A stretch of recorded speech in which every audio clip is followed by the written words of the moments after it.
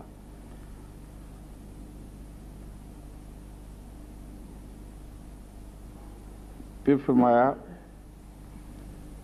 دوسری حدیث میں ہے کہ مومن کے لیے اس دنیا میں بہشت دوزخ کی صورت میں متمثل ہوتا ہے، یعنی خدا تعالی کی راہ میں تکالیف شاقہ جہنم کی صورت میں اس کو نظر آتی ہیں، بس وہ بطیب خاطر اس جہنم میں وارد ہو جاتا ہے تو مان اپنے تئیں بہشت میں پاتا ہے۔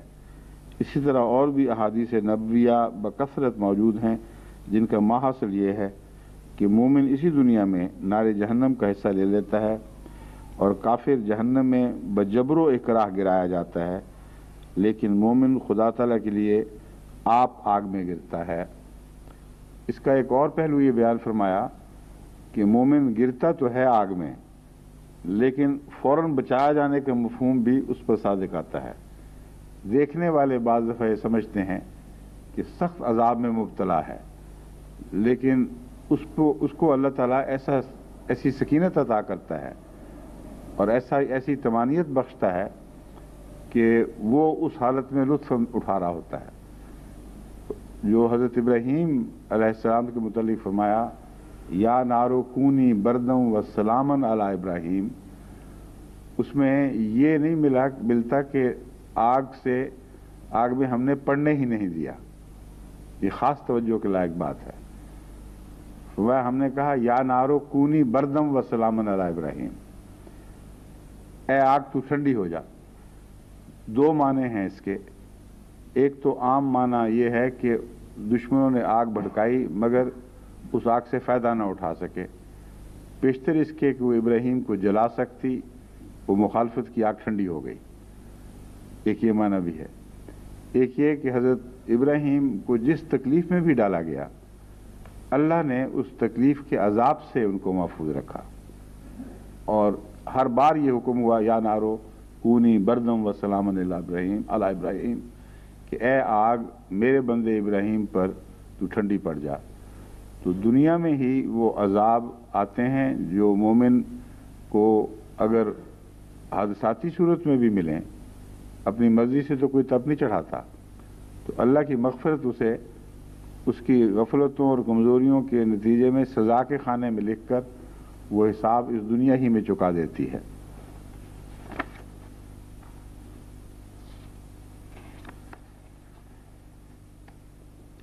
ربنا انک من تدخل النار من انصار کے متعلق حضرت مسلم موعود کے نوٹس میں درج ہے کہ انصار کی کئی اقسام ہیں، رشتہ دار، دوست، اولاد وغیرہ۔ فرمایا اللہ کے مقابل پر کوئی بھی مدد نہیں کر سکتا، اس لیے ان پر توکل اور بھروسے کی بجائے اللہ تعالیٰ پر توکل کرو اور اس سے تعلق استوار کرو۔ اب دوبارہ اس آیت کی طرف میں پھر آتا ہوں۔ ربنا انک من تدخل النار فقد اخزیتہ، اس میں ایک مفہوم تو اس دنیا کا میں بیان کر چکا ہوں کہ وہ قومیں جو اس دنیا میں جہنم کی آگ یعنی حرب کی آگ میں مبتلا کی جاتی ہیں، ان کا پہلے ذکر کر ہو چکا ہے، باطل سمجھتی ہیں، یہ اس کے ساتھ تعلق ہے اس مضمون کے ساتھ۔ تو دنیا کو باطل سمجھنے والوں کی ترقیات خود ان کے لیے جہنم پیدا کر دیتی ہیں، اور اس کا نتیجہ یقیناً رسوائی ہوتا ہے، اور اس طرح ان کے تکبر ٹوٹتے ہیں۔ یہ تکبر ٹوٹنے کا جو مضمون ہے یہ قرآن سے قطعیت کے ساتھ ثابت ہے، اور اس کے نتیجے میں بالآخر ان کے مزاج اسلام کو قبول کرنے کے لیے تیار ہوں گے۔ یہ وہی مضمون ہے جو سورہ طٰہٰ میں بیان ہوا ہے کہ وہ توڑے جائیں گے اور ریزہ ریزہ کر دیے جائیں گے اور ہموار کر دیے جائیں گے۔ لا تری فیہا عوجا ولا امتا، تو ان میں نہ کوئی بلندی دیکھے گا نہ کوئی پستی، برابر ہو جائیں گے سب۔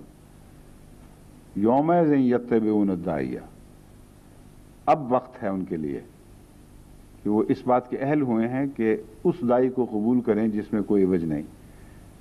تو صاف پتہ چلتا ہے کہ یہ دنیا میں جو جنگوں کے عذاب ہیں ان کا ذکر چل رہا ہے، اور ان عذابوں سے دن بدن وہ رسوا ہو کر اپنے تکبر میں نہ ان کے تکبر ٹوٹیں گے اور وہ کم تر ہوتے چلے جائیں گے، عامی سطح پر آتے چلے جائیں گے۔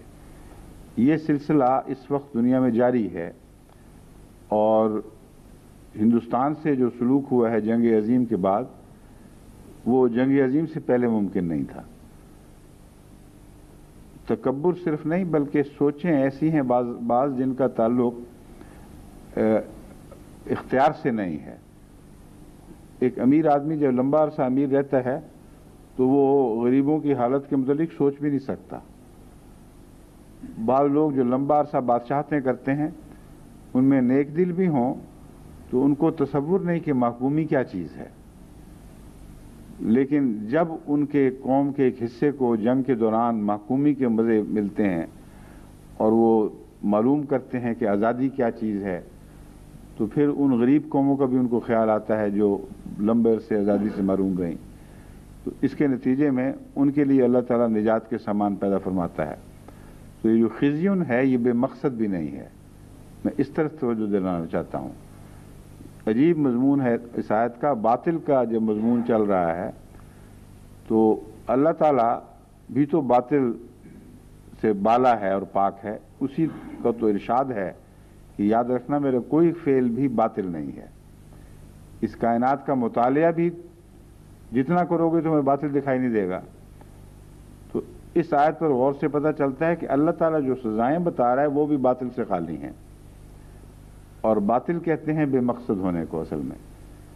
تو جتنی بھی خزی کی سزائیں آگ کے عذاب کے بعد ملتی ہیں وہ ایک مقصد پورا کرتی ہیں، اور اس دنیا میں وہ مقصد رفتہ رفتہ حالات کو تبدیل کرنا ہے، اور بلند قوموں کو جو اپنے آپ کو آئیوری ٹاورز پہ چڑھائے بیٹھی ہوں ان کی اصلاح، ان کے زاویہ نگاہ کی اصلاح مراد ہے۔ اور وہ خزی سے ہو سکتی ہے، اس کو بغیر ممکن نہیں۔ جب تک احساس ذلت ان کے اندر پیدا نہ ہو اس وقت تک یہ کمزور اور غریب اور ذلیل قوموں کے حالات کے سے ہمدردی نہیں رکھ سکتے، ان کو پتہ ہی نہیں کہ وہ لوگ ہیں کیا۔ تو رفتہ رفتہ مزاج تبدیل ہوتے ہیں، اور یہ مزاج کی تبدیلی اس صدی میں تو بڑی نمایاں دکھائی دے رہی ہے۔ 14 سے پہلے کے مزاج اور تھے، 14 کے بعد کے اور ہیں، 39 سے پہلے کے مزاج اور تھے، 44 کے بعد اور ہیں، یا 45 کے بعد، اور یہ سلسلہ جاری ہے۔ غالباً تیسری جنگ عظیم وہ ہوگی جس کے بعد اسلام کے غلبے کے لیے ان کے مزاج ہموار ہو چکے ہوں گے۔ اس لیے یہ محض سزا ہی نہیں ہوتی، ایک مقصد ہوتا ہے، اور یہ خیال کہ سب مٹ جائیں گے یہ غلط ہے۔ وہ باقی رہیں گے تو لا عوج والے رسول کی پیروی کر سکیں گے۔ اس لیے یہ ہرگز درست نہیں کہ آئندہ جنگیں ان کو مکمل طور پر ہلاک کر دیں گی۔ قرآن کریم نے ہلاکت کی بجائے تکبر ٹوٹنے کا ذکر فرمایا ہے، اور اگر وہ عجز سے اسلام میں داخل ہو جائیں تو بعید نہیں کہ اسلام میں داخل ہونے کے بعد پھر بھی معزز ہی رہیں، کیونکہ ان کے اندر جو ترقی حاصل کرنے کا مادہ ہے وہ اسلام میں بھی جوہر دکھائے گا۔ اس مضمون کو سمجھنے کے لیے رسول کریم صلی اللہ علیہ وسلم کا یہ ارشاد کہ جو جاہلیت میں افضل تھا وہ اسلام میں بھی افضل ہے، یہ مراد نہیں ہے کہ جاہلیت کی برتریاں اسلام میں بھی جاری ہیں۔ وہاں مراد خوبیوں اور صلاحیتوں کے لحاظ سے جو جاہلیت کے زمانے میں غیر معمولی خوبیاں رکھتا تھا، اسلام میں آ کر وہ خوبیاں اور بھی چمکیں گی، اور وہ ذلیل و رسوا ہو کے گرائے نہیں جائیں گے، بلکہ وہ ذلت کو قبول کر کے اسلام میں داخل ہونا ان کے مراتب کی بلندی کا موجب بنے گا، نہ کہ گرانے کا۔ حضرت عمر رضی اللہ تعالیٰ عنہ کو دیکھ لیں، کس تکبر کی حالت میں تھے، کس شان کی حالت میں گلیوں میں پھرا کرتے تھے۔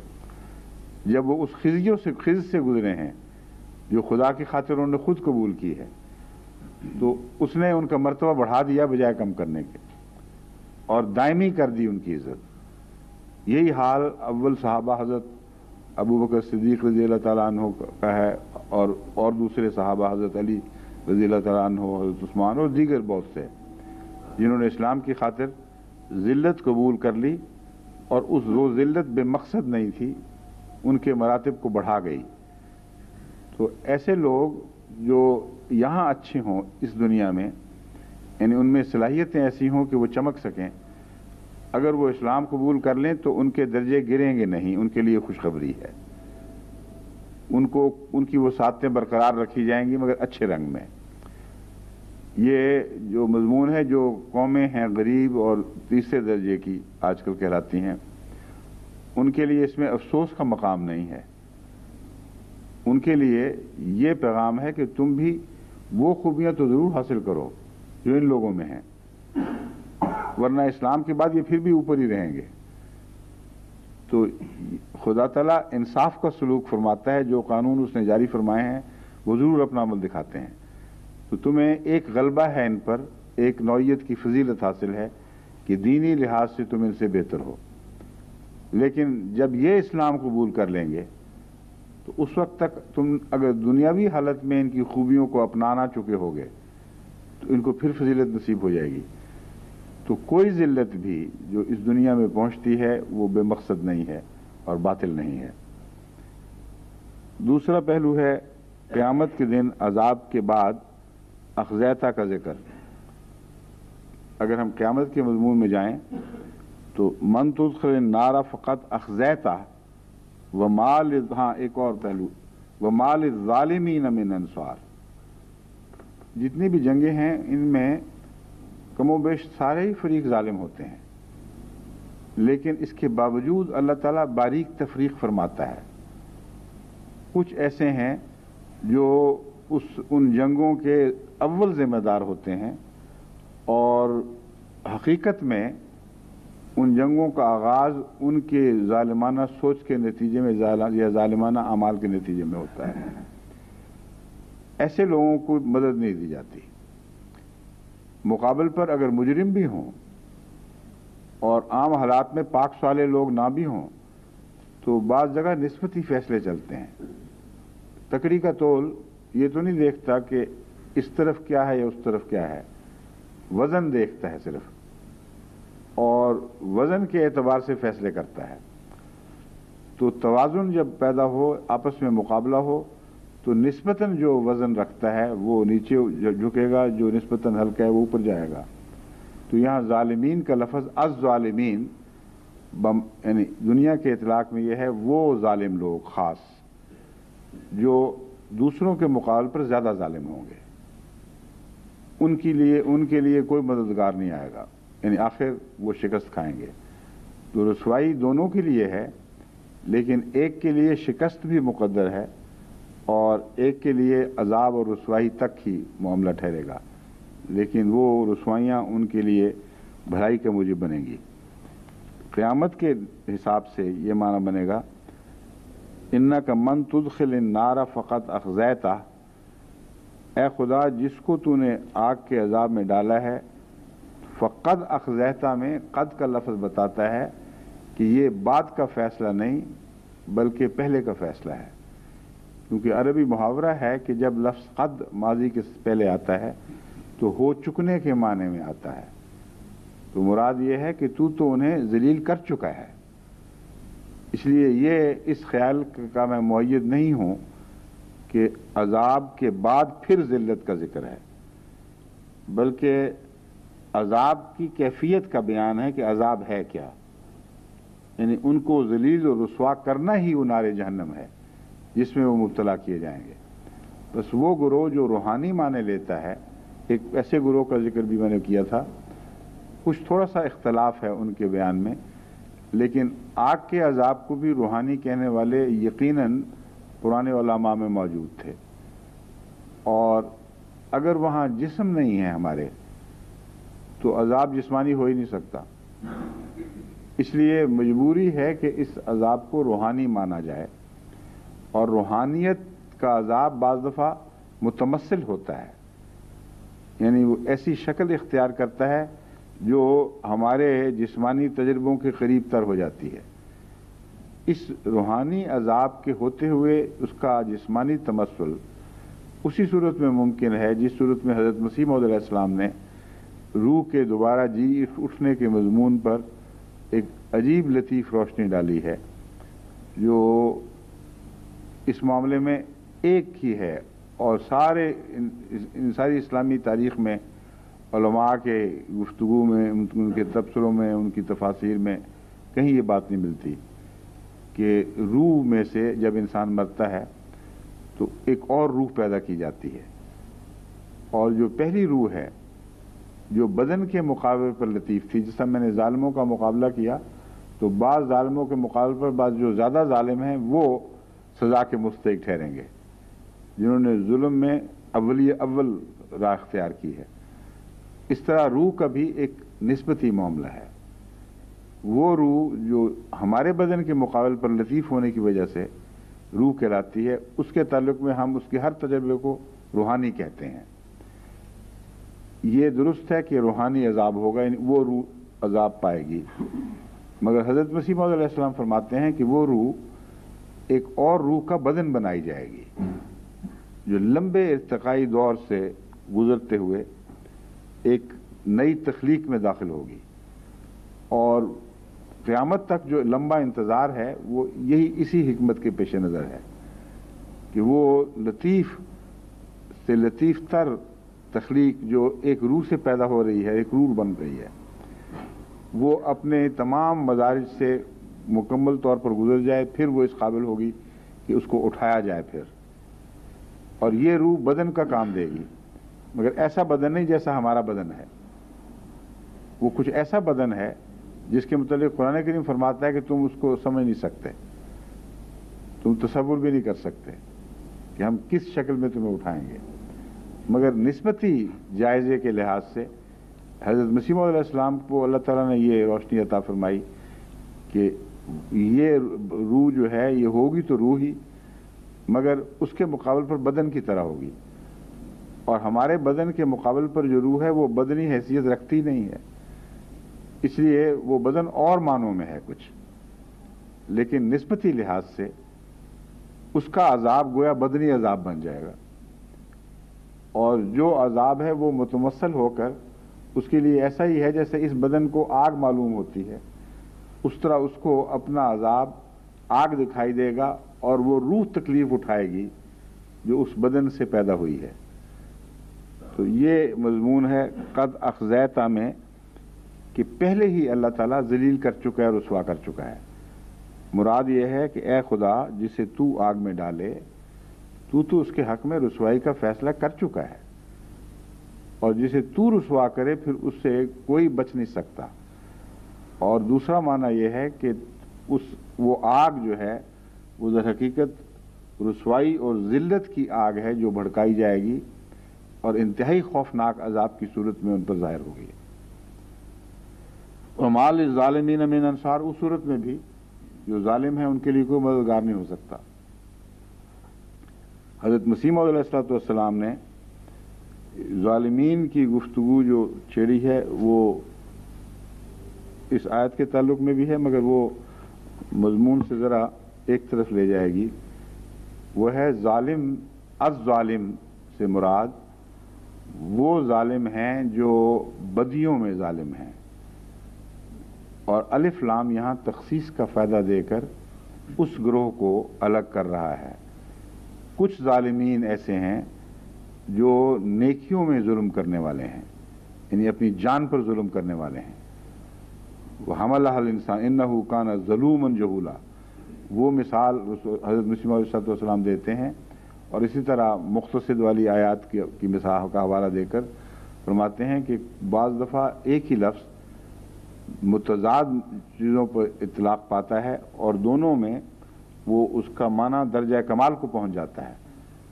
تو ظالم وہ جو بدیوں میں بھی حد سے زیادہ اپنے خلاف، اپنے مقصد کے خلاف کام کرنے والا ہو، اور ظلم کرنے والا ہو دوسروں پر، لیکن دراصل اپنی جان پہ ظلم کر رہا ہو، ایک یہ ظالم ہے۔ ایک یہ ہے کہ جو اپنی جان پر خود ایسا ظلم کرتا ہے کہ جس کے نتیجے میں اللہ تعالیٰ اس پر رحم فرماتا ہے، اور اس کا ہر ظلم رحمت پر منتج ہوتا ہے، اور وہ الظالمین نیک لوگ ہیں، اور ان کو ان کی نیکی کے کمال کے طور پر ظالم کہا گیا ہے۔ بس وہ لوگ جو خود آگ میں اپنے آپ کو جھونکتے ہیں بڑے ظالم ہیں، یعنی گویا کہ خودکشی کر لیتے ہیں، مگر خدا کی خاطر یہ ظلم کرنے والے ہیں، اس لیے اللہ اس کا بد نتیجہ ظاہر نہیں ہونے دیتا، اور اس آگ کو بھی ٹھنڈا فرما دیتا ہے، اور اس کی دائمی جزا ان کو عطا کرتا ہے۔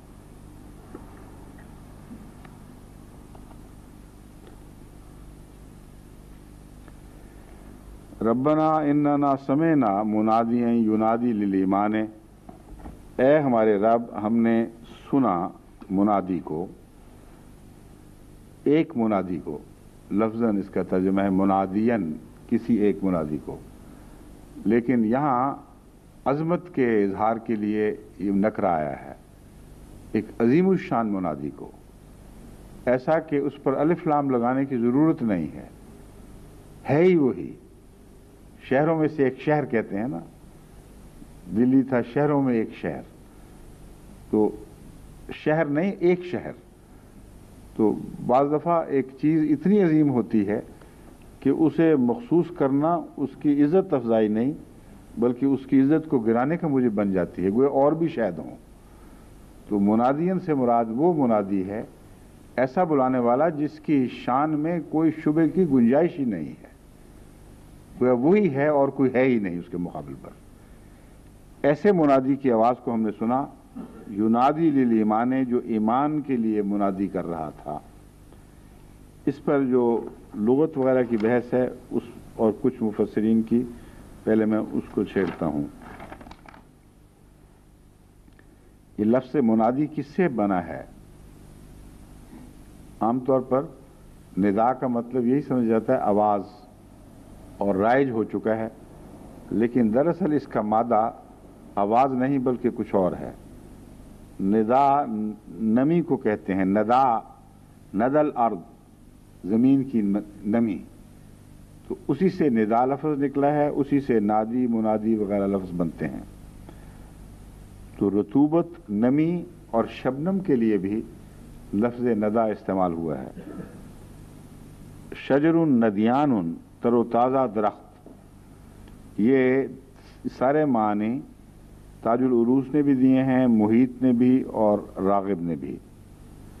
ابن فارس نے کہا ہے کہ اس کے بنیادی معنی اکٹھا اور یکجا ہونے کے ہیں، رطوبت اور نمی کے ہیں، یہ دو معنی ہیں۔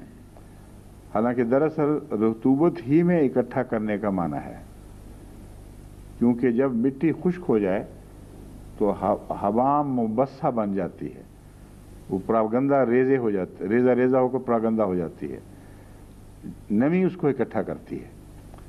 تو اس لیے ندا کے اندر جو اکٹھا کرنے کا مفہوم بیان فرمایا گیا ہے یہ درست ہے، لیکن نمی الگ مضمون نہیں، اس کے اندر داخل ہے۔ اس مضمون کو بھی ابن فارس کے حوالے سے تاج اور محیط اور راغب نے بیان کیا ہے۔ آواز دینے کے مفہوم سے اس کے معنی ایک مجلس میں اکٹھے ہو کر باتیں کرنے کے ہو گئے، ناداہو منادات، اس میں ندوہ بھی ہے نا ایک مجلس، اور الندوہ اس جماعت کو کہتے ہیں جو ایک مجلس میں اکٹھی ہو۔ دار الندوہ ہندوستان میں بھی ہے، رسول اللہ علیہ وسلم کے زمانے میں ایک دار الندوہ عربوں کا بھی تھا، ان کا قریش مکہ کا۔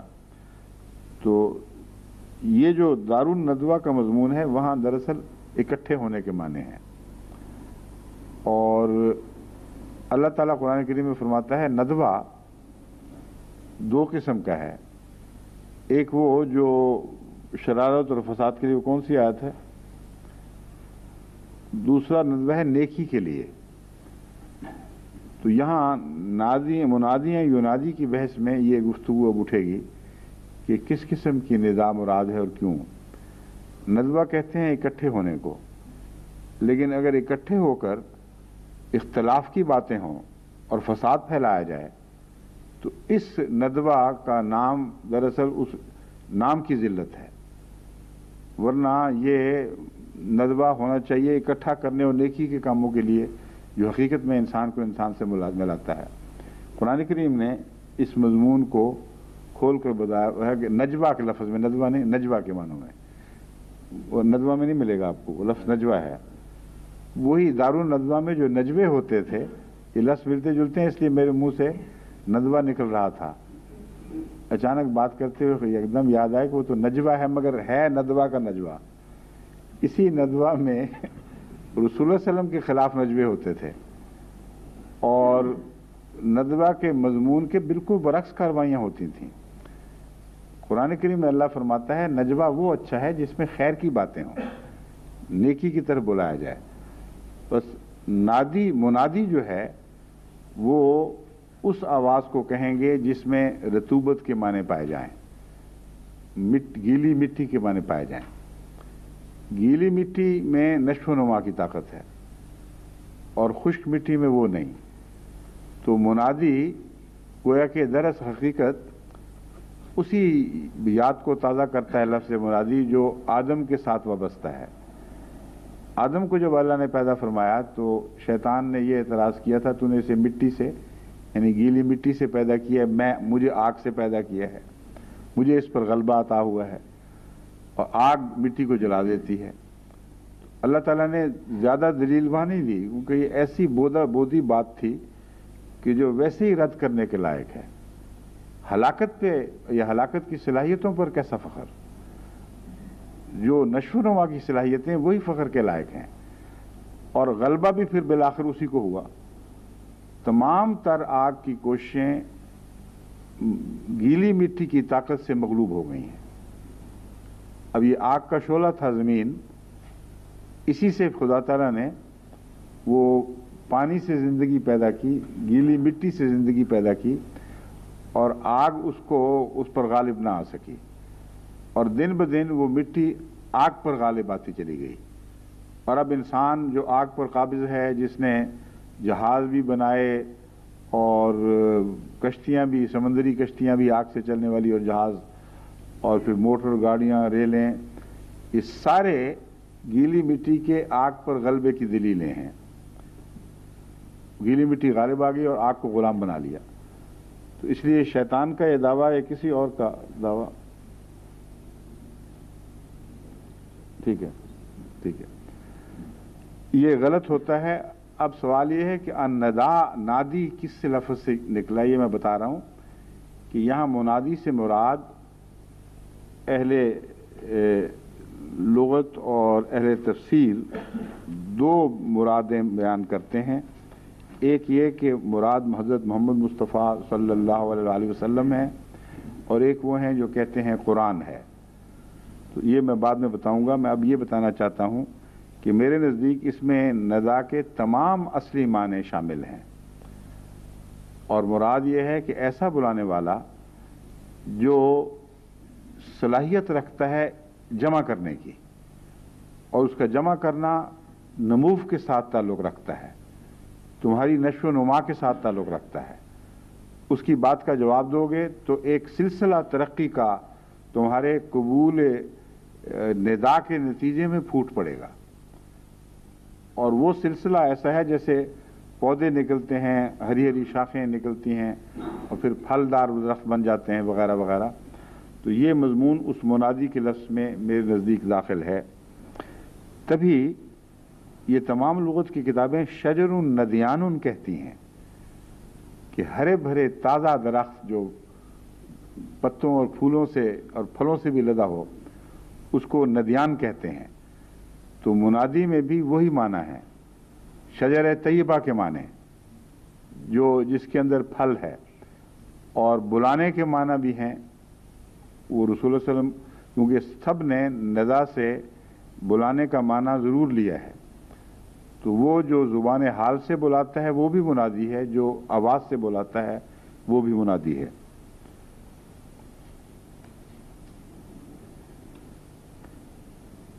الندوہ، دار الندوہ، تو ساری بحث وہی ہے۔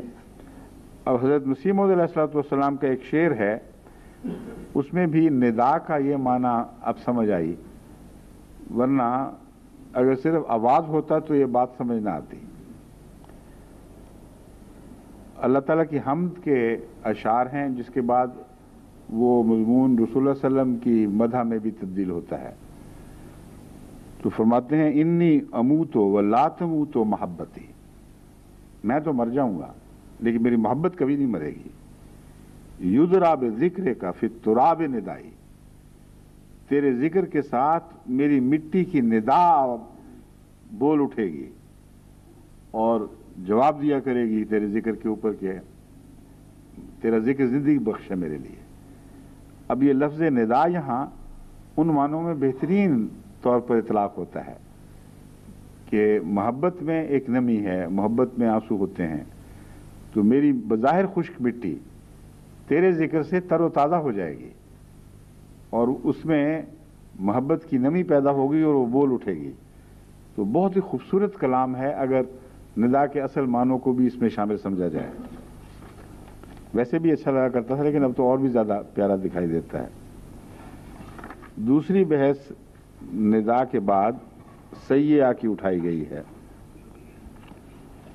ابھی ہے کافی وقت۔ السوء کل ما یغم الانسان، سوء اس چیز کو کہتے ہیں ہر وہ چیز جو انسان کو پہ غم عائد کرے، غم طاری کر دے، خواہ وہ دنیاوی امور ہوں خواہ وہ دینی امور ہوں، من الامور دنیاویہ والاخرویہ ومن الاحوال النفسیۃ والبدنیۃ والخارجۃ من فوات مال وجاہ وفقد حسیم۔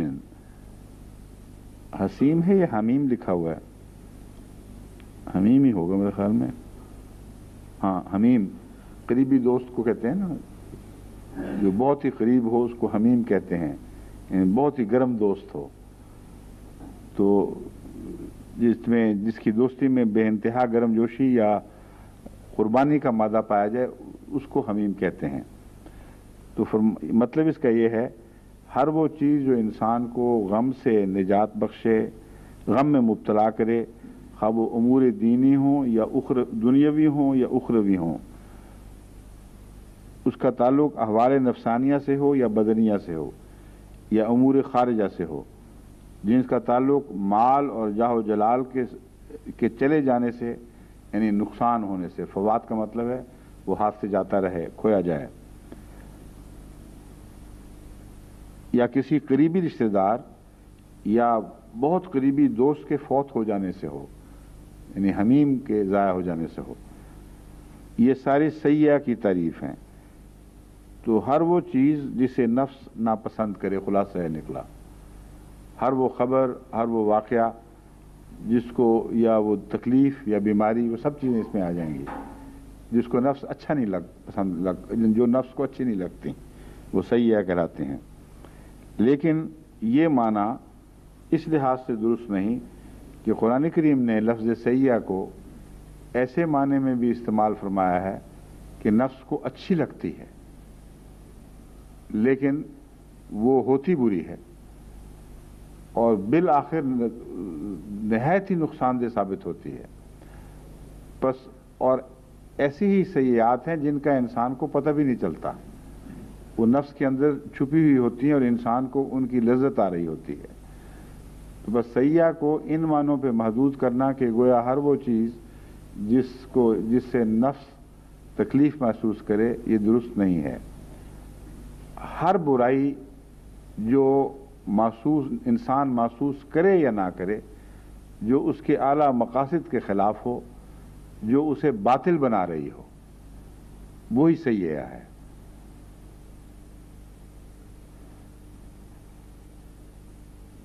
پھر کسب سیئہ کا قرآن شریف میں دیکھیں کس طرح ذکر ملتا ہے۔ بلا من کسب سیئۃ لم تستعجلون بالسیئہ، خبردار جو سیئہ کمائے گا کوشش کر کے اس کو سزا ملے گی۔ لم تستعجلون بالسیئہ، تم سیئہ کے حصول کے لیے اتنی جلدی کیا کر رہے ہو؟ یہ کیا بھاگ دوڑ لگائی ہوئی ہے کہ ہم پہلے پہنچ جائیں سیئہ تک؟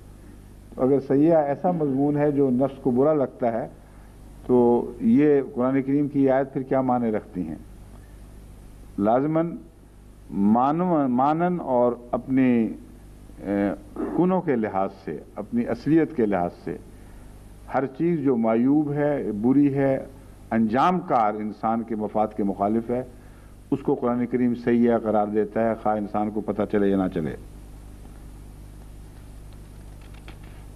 پھر سیئہ وہ چیز ہے جو نقصان ضرور پہنچاتی ہے، اور سیئہ کا اصل انسان ہے، خدا کی طرف سے نہیں آتی بلکہ انسان کے اندر سے پیدا ہوتی ہے۔ ما اصابک من حسنۃ فمن اللہ، جو بھی اللہ کی تمہیں حسن پہنچے گی، اچھی بات، تو یاد رکھنا وہ اللہ کی طرف سے آتی ہے۔ وما اصابک من سیئۃ، اور جو برائی تجھے کسی مصیبت میں مبتلا کرتی ہے، فمن نفسک، تو وہ تیرے نفس سے پیدا ہوتی ہے۔ والحسنۃ والسیئۃ ضربان احدہما بحسب اعتبار العقل والشر، حسنہ اور سیئہ دو قسم پر ہیں، دو قسموں سے تعلق رکھتی ہیں۔ ضربان، ضرب کہتے ہیں ایک چوٹ کو، مار کو، لیکن قسم کے لیے بھی لفظ ضرب آتا ہے، مثال کے لیے بھی لفظ ضرب استعمال ہوتا ہے۔ فرمایا من جاء بالحسنۃ فلہ عشر امثالھا ومن جاء بالسیئۃ فلا یجزی الا مثلھا، کہ جو بھی حسن چیز کرتا ہے، نیکی کے کام بجا لاتا ہے، اس کو 10 گنا زیادہ ملے گا، اور جو بری بات کرتا ہے فلا یجزی الا مثلھا، اس کو اس کی برابر سے زیادہ نہیں دیا جائے گا، یعنی اس کی سزا۔